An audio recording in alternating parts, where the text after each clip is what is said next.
Rabbi, I was reading in the Chumash, in the Parsha Tetze.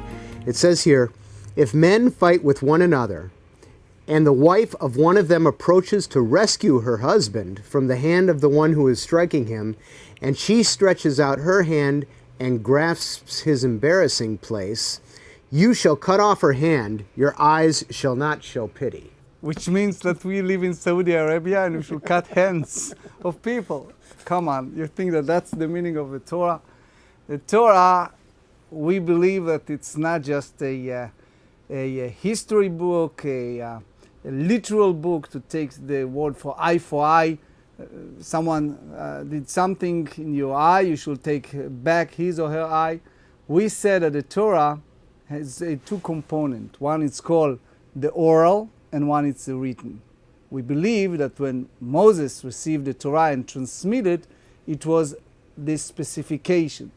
Torah tells us to build a sukkah, meaning God told Moses, build a sukkah. And then in the oral teaching, which is Mishnah, which is the Talmud, is a specific instruction what to do, how long is the sukkah, what's the length, etc. If the oral Torah is such a key part of being able to really truly understand the written Torah, why wasn't the oral Torah originally written down? If it's so key and so intrinsic. First, you talk in the ancient time. You talk about different time, different abilities, different situations. Some transmitted orally. We believe it was about 40 generations from Moses to Rebbe, that they put the Mishnah and the Talmud together in a form of writings.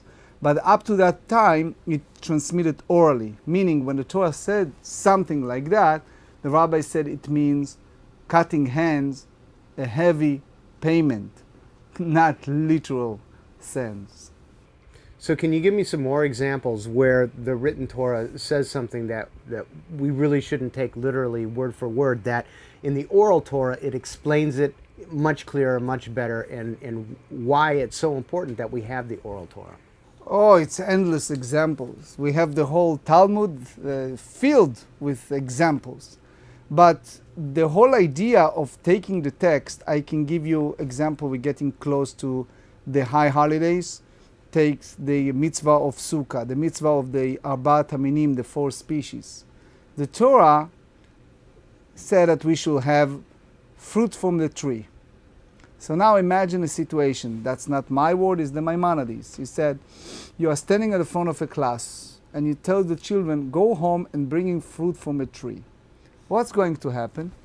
The next day you have one student bring a lemon, another student bring orange, another student bring an apple. Now you see the Jews scattered around the world. Nowadays it's 2,000 years. Yet we have the same etrog. Even the Torah did not say you should bring an etrog. The Torah said fruit from the tree. So you see, when it's come to the interpretations, the oral and the written are all comprehensive work that come together as one unit.